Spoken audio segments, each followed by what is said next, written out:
This video was sponsored by World Anvil. This video contains spoilers for Avengers Age of Ultron, Avengers Infinity War, Avengers Endgame, Black Panther, The Dark Knight, and Thor Love and Thunder. Also, just a heads up, this one's going to get kind of real, going to talk about some sensitive topics. Time codes are in the description with more details. Now, allow me to lull you into a false sense of security with something a little more fun.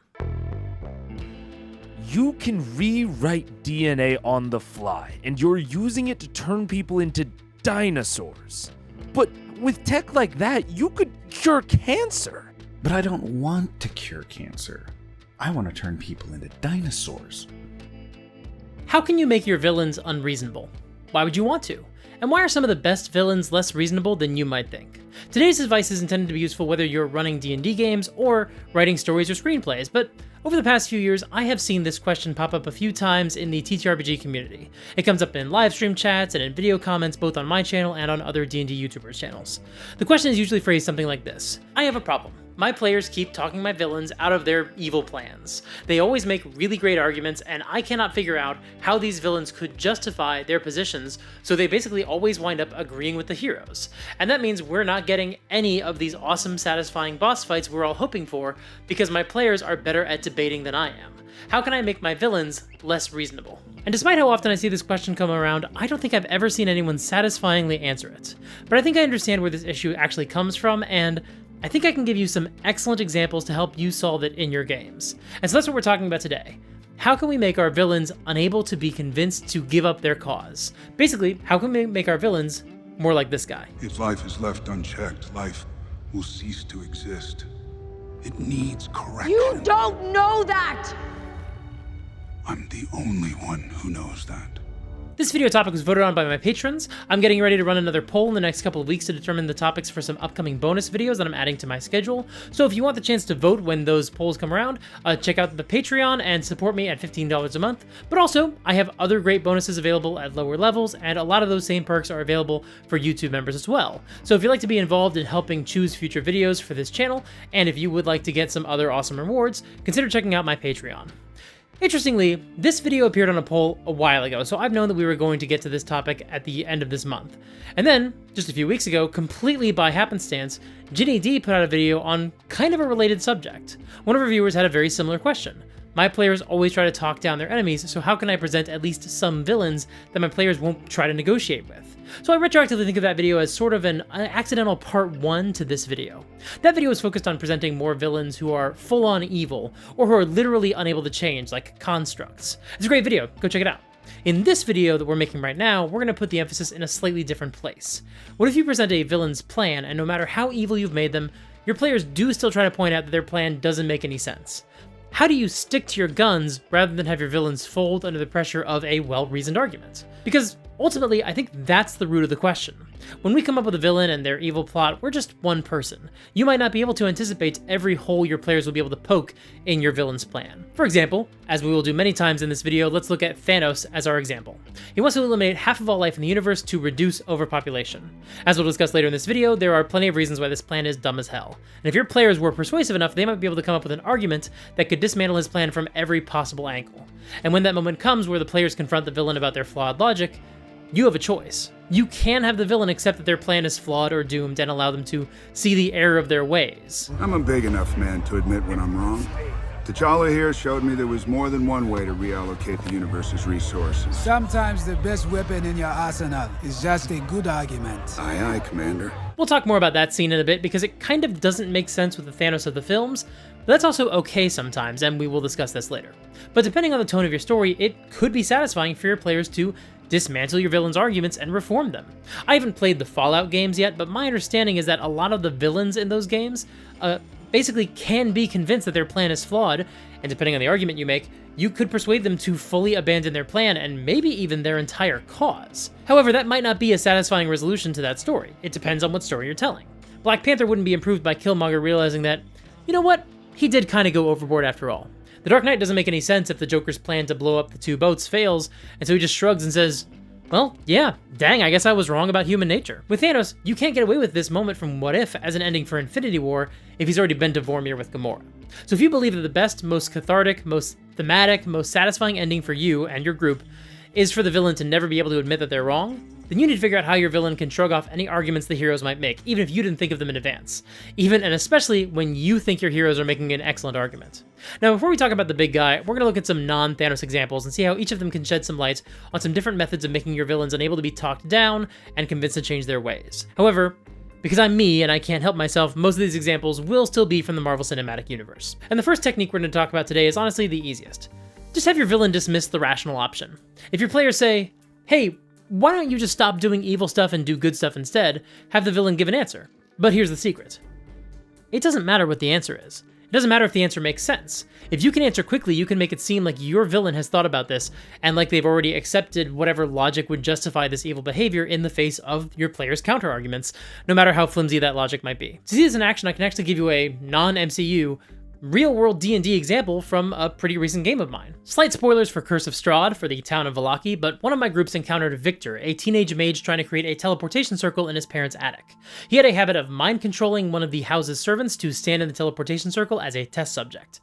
But rather than getting teleported away, because the teleportation circle is flawed, the servants keep getting disintegrated. And so Victor keeps trying, each time recruiting a new servant against their will.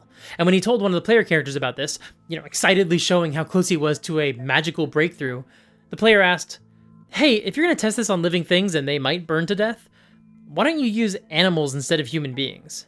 Now, I hadn't anticipated that question, but it is a reasonable one.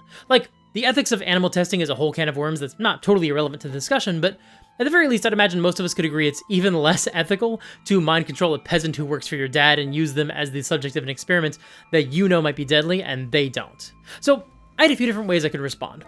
One, I could have Victor admit that he hadn't thought of that, or just have him blankly stare at the teleportation circle as if contemplating the half-dozen lives it had claimed.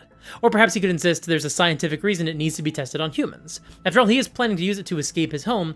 It only needs to work for humans. It was built to accommodate your anatomy, not ours. Or maybe he could insist it's actually morally virtuous to target these servants. He could insist that they're not simple, innocent peasants, they're devoted servants to some evil organization. Or he could give the least rational explanation I could think of, to make it clear that this plan couldn't be rationally explained. So when asked why he didn't test the teleportation circle on animals, he answered as if it was the most obvious thing in the world, I don't want to hurt animals. And all my players simultaneously said, wow, what the fuck is wrong with this kid? And this completely changed the nature of the task ahead of them. Now, if they wanted to get this kid to realize the error of his ways, they couldn't just explain that there are better logistical options. They would fully have to build a foundation of explaining to this kid that human life has value in the first place. Now, Victor's attempts to create a teleportation circle can never succeed due to story reasons, but he doesn't know that. And even if he did, based on the story I just told you, does he seem like the type of person who's going to admit it anytime soon? And so he's going to keep trying, and people are going to keep dying unless somebody does something about that. And this brings me to our next category of unreasonable villains. The ones who are true believers, who are uncompromising in what they want, regardless of whether or not it is rational or even plausible. Matt Colville made a terrific video about the lessons we can learn from Black Panther to strengthen the political storylines in our D&D games. And in that video, he talked about the villain of the film, Killmonger. Now, Killmonger is one of the best villains in the MCU and probably one of the better villains from the past few years of maybe the last few decades of film. And as Colville discusses in his video, Killmonger is absolutely uncompromising in his goals. The character brings up some excellent points about the historic and, let's be honest, the modern day oppression of black people across the world. But his goal is not reparations or racial harmony or equity. It's revenge. His objective isn't to equalize society so everybody has the same opportunities and nobody suffers unjustly for the color of their skin. He just wants to flip the balance of power and put black people in charge over the same system. I've seen people complain on social media that Killmonger was a great character who was absolutely correct until he took things too far in the very end of the film. And setting aside the fact that these commenters seem to forget that he murdered his girlfriend without a second thought to achieve his objectives, so maybe he wasn't such a great guy in the first half of the film after all, but broadly speaking, these commenters are so close to understanding the role Killmonger plays in the film. He's in the movie to be wrong, to take things too far, to show the consequences of Wakanda's isolationism. The film is structured so T'Challa can learn that his own civilization is deeply flawed in a way that he must repair. But that doesn't mean that Killmonger is right either. He represents the other extreme on the same axis. If traditional Wakandan foreign policy is isolationism and non-interference, Killmonger's Wakanda is the worst case scenario of somebody changing that policy. It's Wakandan colonialism. The sun will never set on the Wakandan Empire. Now, the intent of the film is to show T'Challa bringing Wakandan culture and influence into the world in a more responsible way, but that message is hamstrung by the fact that the film is set in the MCU, which has to remain as much like our world as possible, so Wakanda's influence will always be minimal. But the message of the film that it's trying to communicate is that Wakanda is going to drop some secrecy and share some of their progress with the world. And ultimately, that's a world Killmonger doesn't fit into. Killmonger is so devoted to this ideal that he cannot imagine living in a world where he failed. He doesn't allow himself to be taken prisoner because he cannot live in chains. Those chains represent everything that he believes he has been fighting against. So he allows himself to die rather than accept that his plan might have been flawed and that there was another, better path. And along those same lines, we can actually contrast Killmonger with Gore from Thor: Love and Thunder. Because Gore is a really terrific villain. He is absolutely mesmerizing to watch. The audience at my screening of the film wasn't exactly loving the movie, but when Gore captures our heroes and monologues at them in that black and white sequence, everybody in the theater was holding their breath the entire time. However, while I enjoyed that movie a lot more than most people seem to, it absolutely does not commit to critiquing our hero's participation in a flawed system the way Black Panther does. Oh, sure, it shows us that there are plenty of gods who are very deeply flawed, but it keeps the Asgardians' hands relatively clean, making no effort to imply that they are flawed in the same way as Zeus and his buddies. So in the film's final moments, when Gore's ultimate goal is within reach, the hero suggests a more rational plan. Instead of getting revenge, why don't you just bring back your dead daughter? Instead of trying to tear down a broken system, why don't you just undo the harm that was done to you personally? And I don't think that ending is terrible. Honestly, any movie that is willing to be sincere long enough to have the characters literally say that love is the answer automatically does get some points in my book, especially in a franchise that is so frequently allergic to sincerity. But if we imagine that Killmonger were in Gore's shoes and he had the chance to bring back his father instead of implementing his plan to overthrow the world, do you believe there's any chance that he would choose his father? Because I don't. Killmonger is so uncompromising, so incapable of seeing reason, that I don't even believe he would use a magic space wish to heal his original wound. Although, you know, that might not necessarily be true. It depends on the story you're telling. I'm a big enough man to admit when I'm wrong. We'll get there. Okay, but what about a villain who wants to destroy the world? How can somebody defend that plan?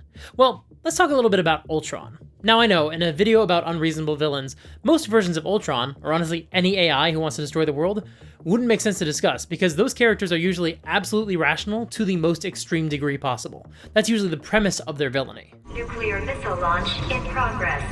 Humanity has failed as a species. You have accomplished much with your limited capacity. But ultimately, you were too greedy and too frail to ever last in the environment you have created. Man, woman, child, plant, animal, fungus, or bacterium.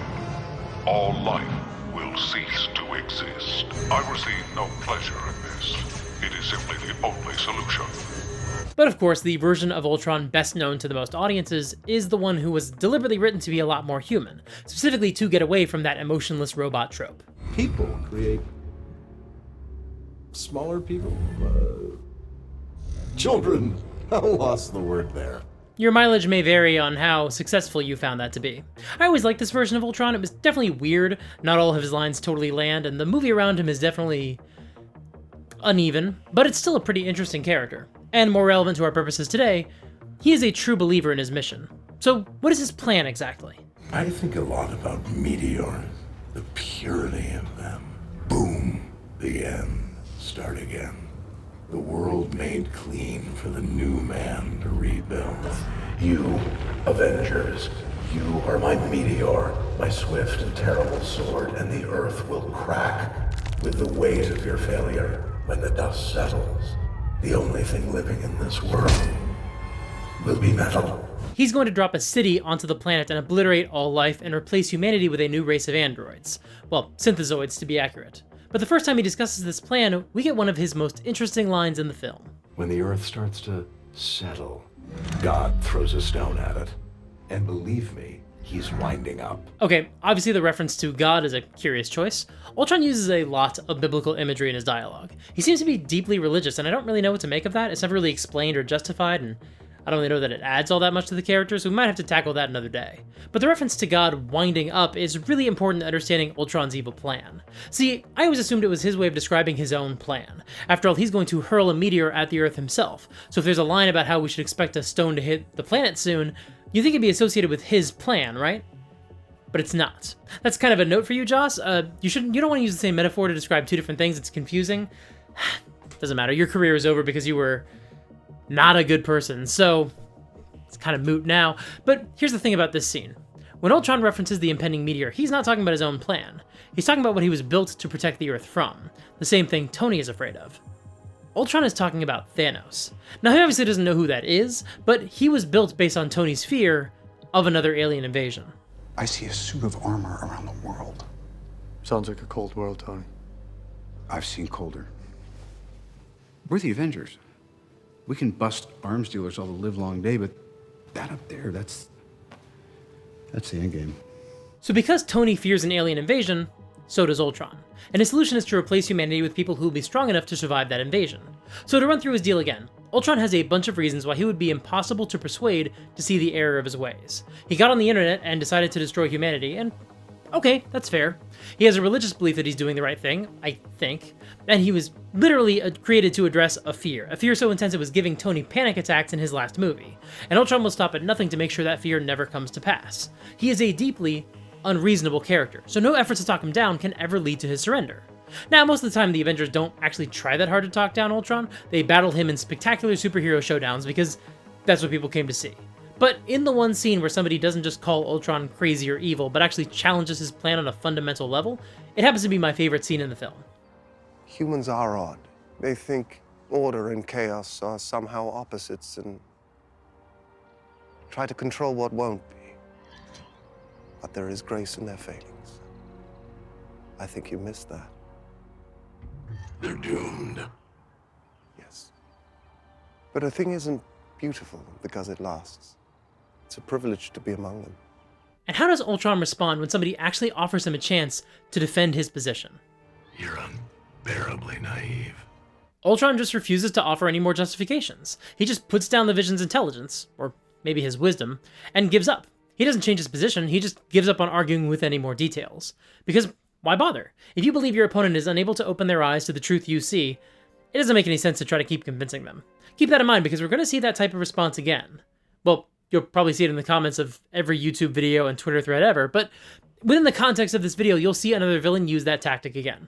But not all plans to destroy the world are even as internally consistent as Ultron's. In the movie X-Men First Class, the villain Sebastian Shaw wants to start a nuclear war because he believes that the radiation and the fallout will trigger more mutations and lead to more mutants. I actually really like this as a reference to the early X-Men comics where it was implied that nuclear radiation from various tests had essentially triggered this leap forward in human evolution. That's why the X-Men were often referred to as the children of the atom. But that being said, you could reasonably argue that a nuclear war would kill just about everybody who could one day become a mutant or have a mutant baby. I mean, Shaw can absorb energy, so he would be fine, and his girlfriend could turn into diamonds, so she might be cool, but a lot of other people would not survive a nuclear holocaust long enough to gain superpowers, let alone long enough to rise up against humans and take over the planet.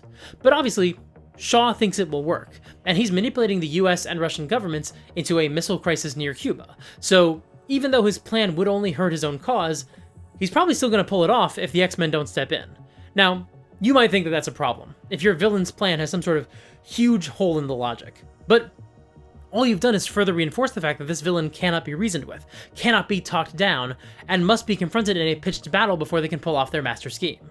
The YouTube channel Council of Geeks has a great video about this topic as well, discussing the fact that it doesn't actually matter whether or not a villain's plan would work. What matters is that the villain believes it could work, and that the heroes and the audience understand what could happen if the villain succeeds. Sanity of the plan is of no consequence. And why is that? Because he can do it. Now let's take a sidebar here, because in a lot of examples we're discussing today, the villains are dismissed by the other characters as being crazy, and I don't think it's a very helpful way to describe them. Not only because it further stigmatizes mental illness in a culture that already constantly presumes that those who suffer from any form of neurodivergence are a potential menace to society, when in fact they are far more likely to be the victims of violent crime rather than the perpetrators. Although that would be reason enough, by the way. We could definitely condemn it for that. But also, if you just label your villain as insane, then you're effectively writing off any effort to understand them. So let's be as clear as we can here. A villain being unreasonable does not mean they are insane. You're crazy. I'm not. No, I'm not. Now, hold on. Am I seriously about to claim that the Joker isn't insane? Really? This guy? Well, I'm certainly not about to argue that the mass-murdering terrorist is a well-adjusted member of society, but I think there are two scenes people frequently misunderstand when discussing this version of the character. The first comes when the Joker is trying to convince Harvey Dent to give up on society and flip from lawful good to chaotic evil, and during the course of his argument, he claims he isn't a planner or a schemer. Do I really look like a guy with a plan? You know what I am? I'm a dog chasing cars. I wouldn't know what to do with one if I caught it. You know, I just do things. Now, this is the most common piece of evidence given by people who claim that the Joker is insane, or even just not well organized, not a master planner. And of course, a lot of people will respond by pointing out that the Joker's lying here. That's not just speculation based on the fact that he has all these elaborate death traps timed out to the second, but it's also confirmed to be a lie at the end of the film. It's confirmed by the Joker. You didn't think I'd risk losing the battle for Gotham's soul in a fistfight with you. Oh, you need an ace in the hole. Mine's Harvey. In the hospital scene, he was telling Harvey whatever he needed to say to get Harvey to believe that nothing mattered, so the Joker could prove his ultimate point about philosophy, which is that human beings are the worst and society is a cruel joke. He could use Harvey as his proof. I think the line, "Do I really look like a guy with a plan?" is really memorable, because it's funny, so it sticks in the mind of a casual viewer. But I'd imagine most interpretations of the film that are based on a more careful analysis will reveal this to be a lie to further one of the Joker's plans. However, there is another line that seems to imply that the Joker is just insane. And it wasn't until really recently, like within the last month or two, that I personally realized there's another way to interpret that line. Some men aren't looking for anything logical, like money. They can't be bought, bullied, reasoned, or negotiated with. Some men just want to watch the world burn. Now, at first glance, that line can most obviously be read to mean the Joker is crazy. Though I don't think Alfred is a licensed psychologist, and even if he was, he clearly hasn't had any sessions with the Joker, so it's hardly a precise diagnosis, but since it's said by Michael Caine, it feels true. The Joker is crazy. Except that's not the only way to interpret that line. The most common reading of the line implies the Joker's just a madman, lighting things on fire because he thinks it's funny and for no other reason. But the Joker actually has a lot of issues with society as a whole. The mob has plans. The cops have plans. Gordon's got plans. You know, they're schemers. If tomorrow I tell the press that, like, a gangbanger will get shot, or a truckload of soldiers will be blowing up, nobody panics. Because it's all part of the plan. The reason he wants to watch the world burn is because he doesn't think any of these structures of society are doing anybody any good. He actually thinks they're getting in the way of mankind's true nature, an artifice that only he can see through. You see, their morals, their code, it's a bad joke. Dropped at the first sign of trouble. They're only as good as the world allows them to be. I'll show you. When the chips are down, these civilized people, they'll eat each other.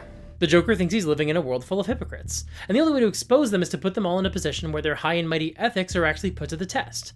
And given that mindset, we can understand that he wants to watch the world burn, and that he is completely unable to be persuaded away from his current course of action. But that doesn't mean that he's insane. I mean, he still might be, and there's definitely a whole broader conversation to be had about the Joker's sanity and his other appearances and iterations, but whether or not he's mentally sound doesn't actually impact how effective he is as a villain, and it definitely doesn't change the fact that he is completely unwilling to listen to reason. Of course, it's much harder to claim that the villains in Batman comics aren't supposed to be read as mentally ill, since their stories are deeply tied up in the ideas of pathology and trauma. And even if that weren't the case, the association is unavoidable due to the fact that the most iconic penitentiary in the franchise is actually a mental hospital.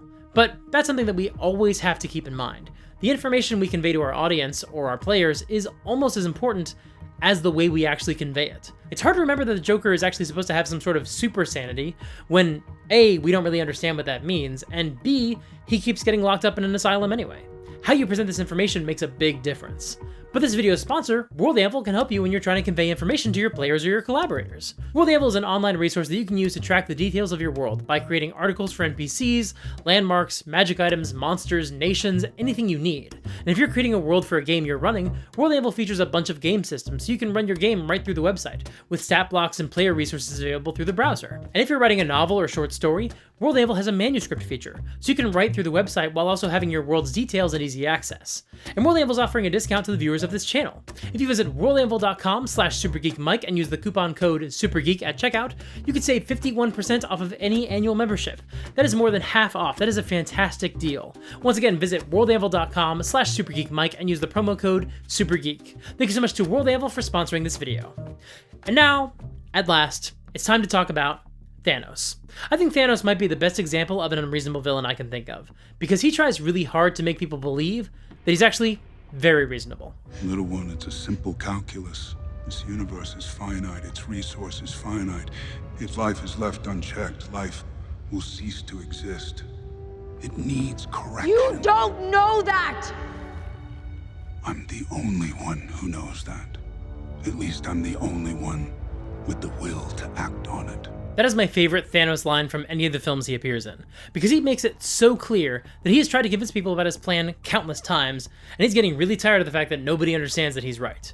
You know, almost like lots of people have told him to his face that his plan is wrong and bad, and yet he's not willing to hear any of their arguments anymore, because he's no longer interested in being reasonable.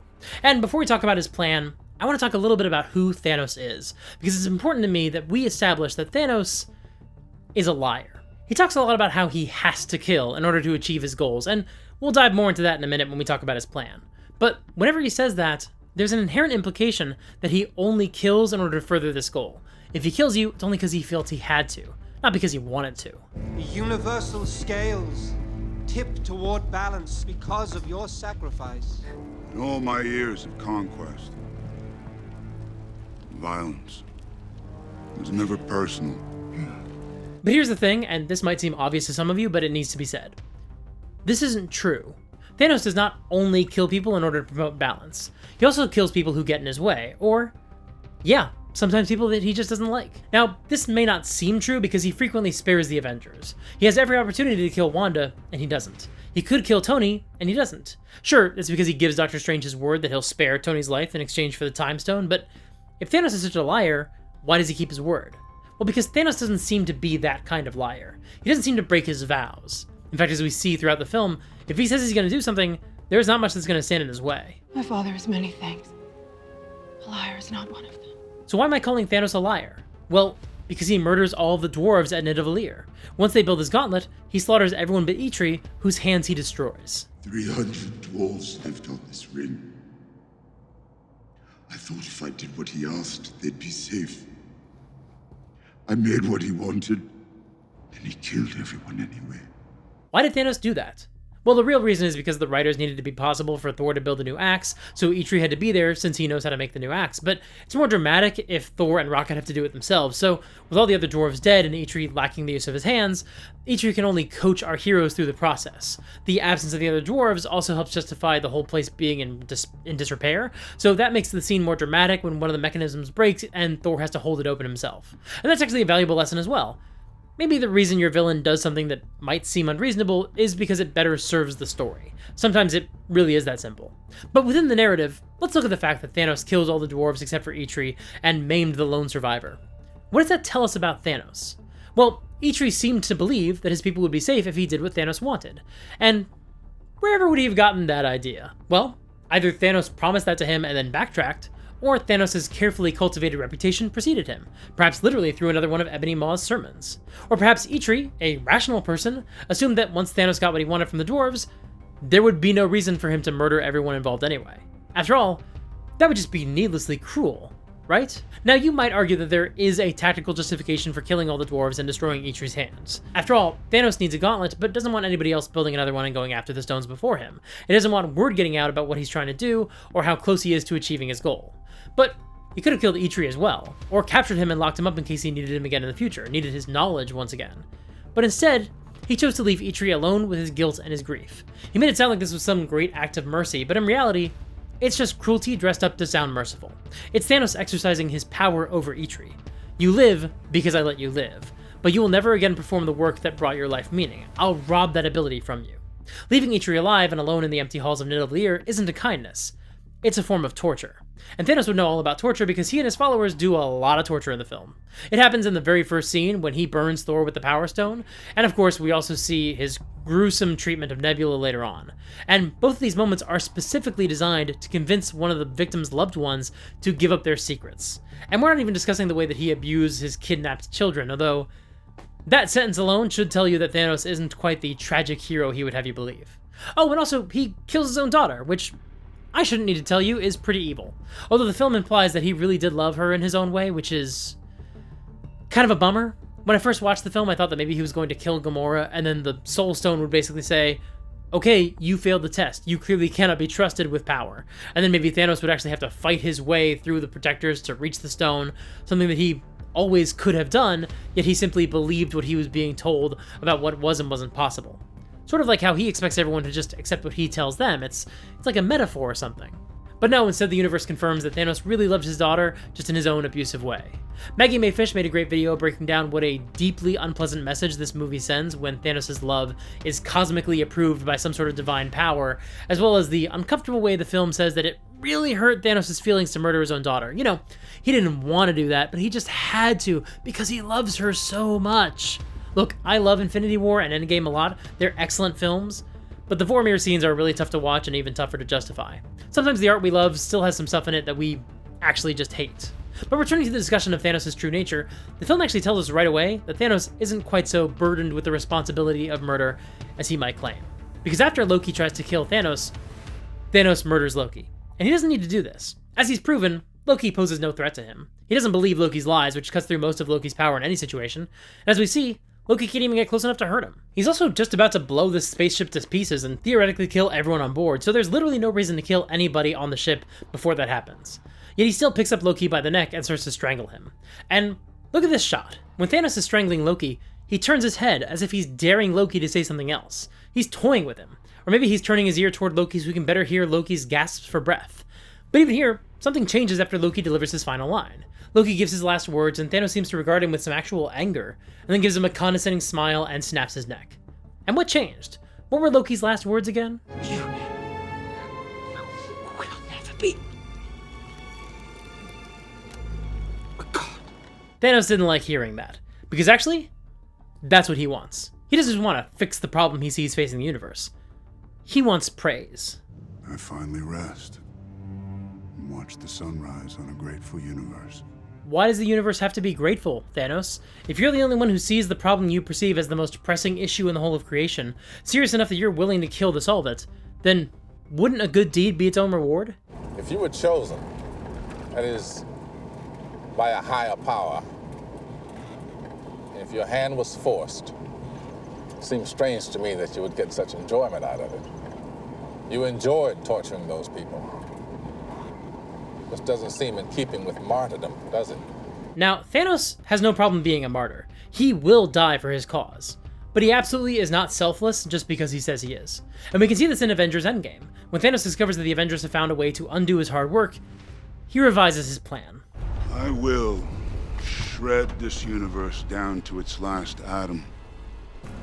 And then create a new one that knows not what it is lost, but only what it has been given. A grateful universe.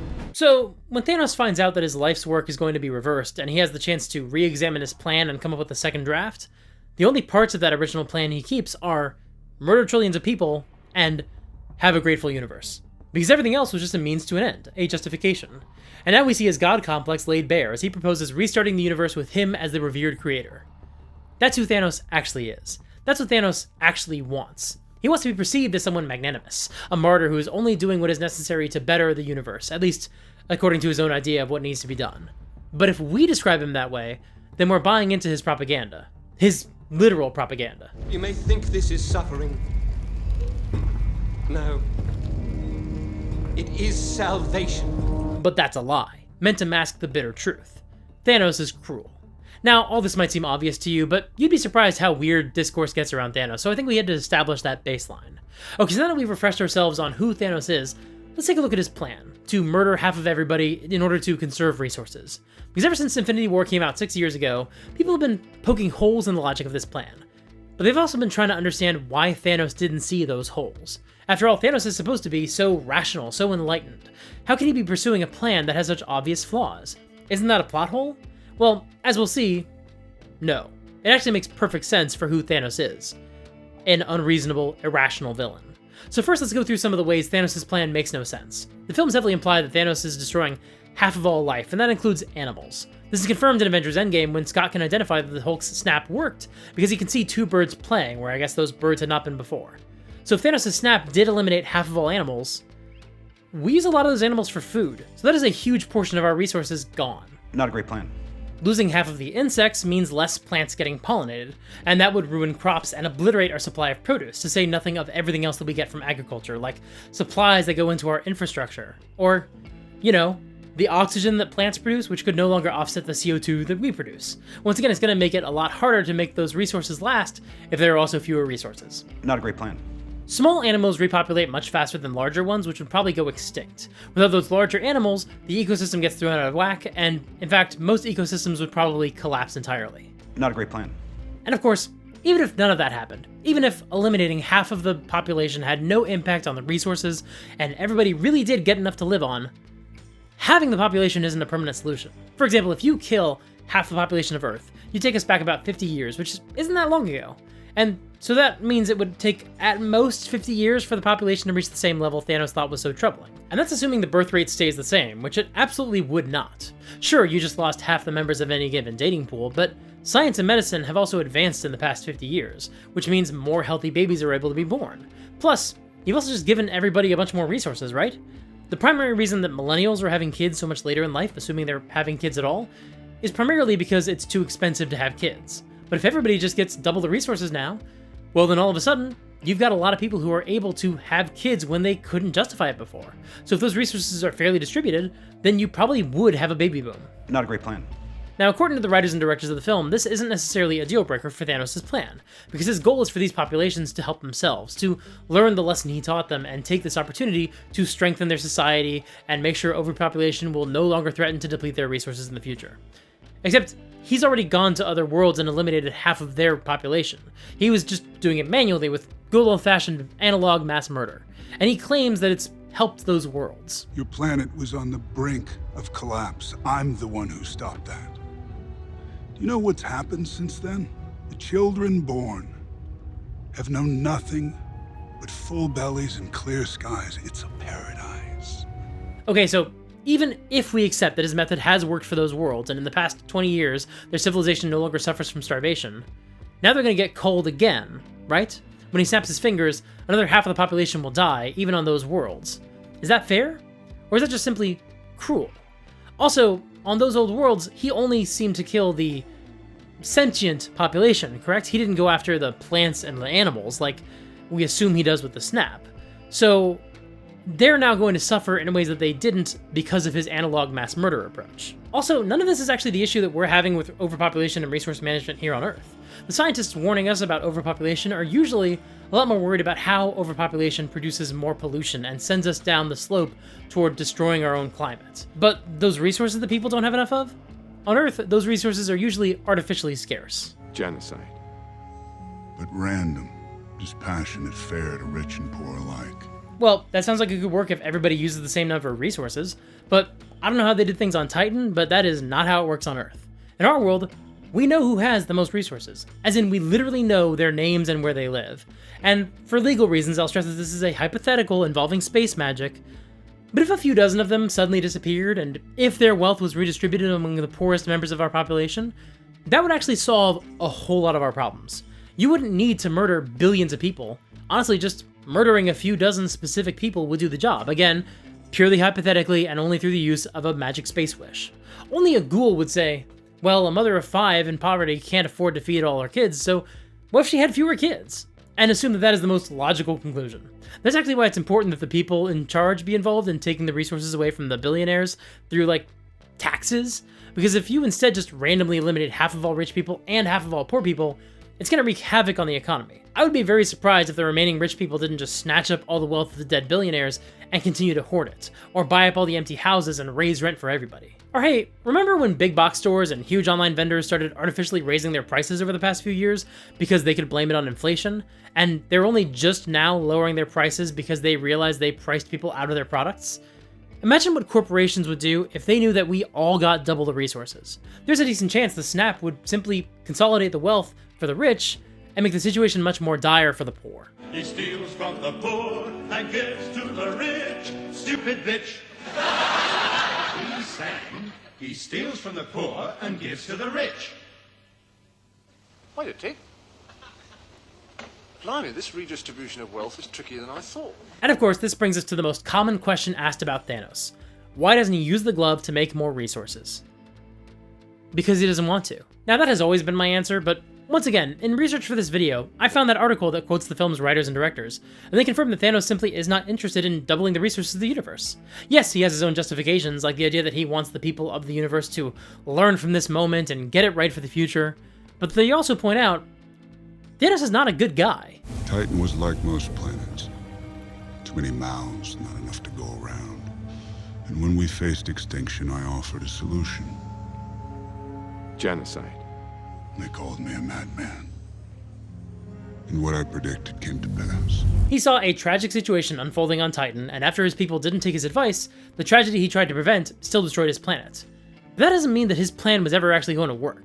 But of course, Thanos is linked to these events as cause and effect in his mind. Because no one listened to me, the planet died.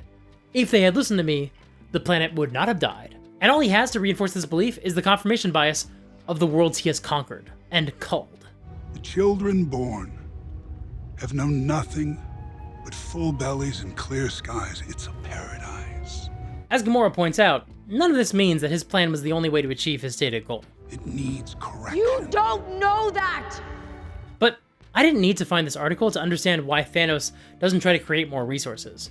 I could just look at the world that we live in. There are people in our modern world who have immense wealth, people who are worth more than $100 billion, people who are pretty close to having $200 billion, more money than they could ever spend in their lifetimes, as they keep earning more money every day than you or I will ever see in a month. Now, that could actually make life better for millions of people. It would cost something like $20 billion to lift everyone in America out of poverty for a year. Now, you might ask, what's the point in doing something that will only help people for a year? But setting aside the fact that you should help people if you can, because it's just like the decent thing to do, the nice thing about helping someone get back on their feet means the next year, they're on their feet, and that helps them stay out of poverty. So actually, that money would help a lot of people long term. It's not just a short-term gain. The United Nations said that a $6 billion donation from any of these billionaires would feed 42 million people who are currently starving. It would basically end world hunger for a year. Again, that's only a year, but considering the fact that some of those people will starve to death without that money, maybe I don't care if it only lasts for a year. If you're worth $100 billion, you could donate $6 billion a year for 16 years and help a bunch of people live instead of die. Or, put more money toward trying to find a long-term solution. That wouldn't be so bad either. But when the UN made that claim, Elon Musk retweeted a CNN article that misleadingly claimed that $6 billion would solve world hunger, and Elon added the note, "Explain how it would solve world hunger in a tweet or I won't do it." The UN didn't limit their answers to a 240-character limit, but they actually did issue a report a few days later explaining how $6 billion would feed millions of people for a year. And so in response, Elon Musk donated the money to his own foundation, which has a habit of making relatively small donations and hoarding a lot of the wealth. Because it sure seems like he was just trying to hold on to his own money and dodge taxes. Again, just a theory, not a legal claim. Elon Musk has the power to double the resources for millions of people who are literally starving to death. Jeff Bezos could lift millions of people out of poverty. They may not have a magic glove full of space rocks, but they have as much power in their hands as any one individual in our real world could. They've spent their lives gathering incredible resources, much like Thanos, and they could just snap their fingers and improve the lives of an unbelievable number of people, much like Thanos. But instead, they use these resources to do stupid, selfish things, like build super yachts and make Twitter even more friendly for white supremacists. Because that's what they would rather do. Why doesn't Thanos make more resources? Because he doesn't want to. Okay, so we've established why Thanos' plan makes no sense, and hopefully I've made it clear why that's perfectly in keeping with his character flaws. But why doesn't anybody in the film point out how bad his plan is? Gamora and Doctor Strange let him know that they think his plan is, bad, but why doesn't anybody give him statistics that undermine his point? Why doesn't anybody remind him that he can just use the stones to make more resources? These questions were flying in 2018, and almost anybody who had a channel or a platform that talked about Marvel asked some version of this question. I'm specifically not calling out anybody. A lot of creators and reviewers I really respect pose some version of this question. It is a perfectly reasonable reaction to a movie that treats the villain as the protagonist. But this discourse got to the point where I remember somebody basically saying that if Thanos wasn't going to use the stones to create more resources, the film should justify this by showing us that those resources wouldn't last, that he has no other option but to use the stones to destroy rather than create. Now, obviously this isn't compatible with Endgame, because if in Infinity War Thanos claims the resources don't last and that's why he doesn't do that, then they can't use the stones to bring people back to life in Infinity War, or they also wouldn't last. So it doesn't really map with the version of the story that they were telling. But even without that context, even setting that aside, I remember seeing that proposal in 2018 and thinking, oof, I think we're asking the wrong questions. If you know which creator I'm talking about, keep it to yourself, leave them alone, don't bother them about this, because again, this is not about any one person individually. But their proposal was basically the straw that broke the camel's back for me, and all of a sudden, I realized the problem with any argument that asked, why don't the Avengers just explain why Thanos' plan isn't going to work? Because his plan is wrong. And the movie shouldn't need to use logic to denounce genocide. Genocide is actually just bad to do, categorically. Again, no shade on anybody who proposed a patch to the plot hole for why Thanos doesn't make more resources, but what they were essentially asking for, without realizing it, was a better explanation for why Thanos thought genocide was the most logical solution. But Thanos is not a reasonable guy, even though he says he is. The fact that he believes genocide is an acceptable way to solve any problem is actually an automatic indictment of him as a character. He cannot be reasonable if he is okay with genocide. Now, the creators behind the film have said that Thanos would not consider his act to be genocide because his victims would be chosen at random. So it's just mass murder, which actually doesn't make it a whole lot better. That sounds an awful lot like genocide. No, because it's random. But you know what? It's close enough to genocide, I'm still gonna call it a genocide. Because Thanos did also genocide the dwarves at Nidavellir. He killed all but one of them. That wasn't random. So if you're gonna argue that the snap isn't technically a genocide, then I have to wonder, what's your point? Like, why mention that? It doesn't exactly protect Thanos' reputation because he still does at least one genocide. So there's no reason to split hairs over the snap, unless you either don't like the use of such a loaded term when describing a fantasy story, or you think there's something defensible about the snap. And either way, I just don't think that's an argument worth entertaining. Because, here's the thing, I shouldn't need to say this, but doing genocide is bad, and justifying a genocide is also bad. This should be obvious. But over the past 9 months, it's become clear that some people don't seem to understand that. Some folks have been defending genocide that whole time, and it should be noted, all their justifications are terrible. Some More News did a terrific video breaking down why all these arguments are so deeply flawed. But like, you shouldn't need to be told that, right? Because if we're at the point where you're in a debate with someone who thinks genocide and collective punishment and murdering civilians, let alone murdering children, is okay and maybe even good, like, I don't know what to tell you. Because I kind of don't think this should be up for debate, you know? You don't realize that college campuses erupted with the kids demonstrating for Hamas? They are in with the terrorists? They were for the Palestinians. Well, it's sort of the same cause. Why, are you? I'm on the side of the kids. Yeah, that's easy to say. You know, no one wants to see kids dead. This is a war. That was very brave of you to say that. This is a war. No, I'm the one who's actually brave on this. Pat yourself on the back. It's easy to say I'm for the kids. Who's not for the kids? Well, it comes down to real hard-nosed decisions. Like a country. Stop talking like you're a general. You know, Bill, you say nobody wants to see kids dead, but at least 15,000 children in Gaza have been killed in the past 9 months, and by the way, those numbers are almost certainly underreported, and so that didn't happen by accident. And you know what? I also think it's bad when adults get genocided, actually. Oh, but Bill Maher says civilian casualties are just part of war, so what are you gonna do? Says the guy who's apparently never heard of war crimes and certainly won't admit that collective punishment is a violation of international law. But this is a video about creating unreasonable villains, so if you're looking for inspiration for how people can believe that atrocities and war crimes are good, then unfortunately Bill Maher isn't the only person who feels that way. You can look online and watch Zionists desperately try to claim that anyone who denounces Israel's war crimes is actually just anti-Semitic. And I guess we can include our own government in that category as well, because we sure seem to keep giving Israel a whole lot of latitude to just keep doing war crimes and categorizing any criticism of Israel as just anti-Semitism. Oh, Joe, I'm sorry, you're hopeful that both sides reach a ceasefire even though one of the two sides already did agree to one? Maybe talk to the group that didn't agree to a ceasefire and stop giving them bombs, you piece of shit. How is the best case scenario, Joe Biden? But here's the good news, he says, gracefully segueing back to talking about fictional supervillains. When you're writing fiction or running a D&D game, you're in control of how unreasonable your villains are. And whenever you feel it serves the story, you can have the villains learn their lesson. I'm a big enough man to admit when I'm wrong. Now, like I said earlier, there's a reason why this scene doesn't come at the end of Infinity War or Endgame, because it would not be a satisfying conclusion to that story. By that point, Thanos has performed too many on-screen atrocities, he's killed too many characters that we love. There is no hope of changing his mind, because he's past the point where anybody, either in the world of the film, working behind the scenes, or watching from the audience, wants to try to redeem him. This is why in Thor: Love and Thunder, we don't actually see Gor's murder spree of gods on screen, because it is enormously difficult to accept someone's redemption after watching them perform a whole bunch of atrocities. So instead, because we only see him murder one god who we are led to believe deserves it, and then we only hear him explain his point of view almost completely unchallenged, he doesn't seem nearly as unreasonable to us as someone like Thanos does. You went to the gods for help and they did nothing. We're alike in that sense. He's nothing like you. That's right. I'm not a hypocrite. Did you pray to the gods when the women you loved lay dying on the battlefield? Did you beg them for help as your family was massacred? I had a daughter once. I put my faith in a higher power, hoping it would save her. And she...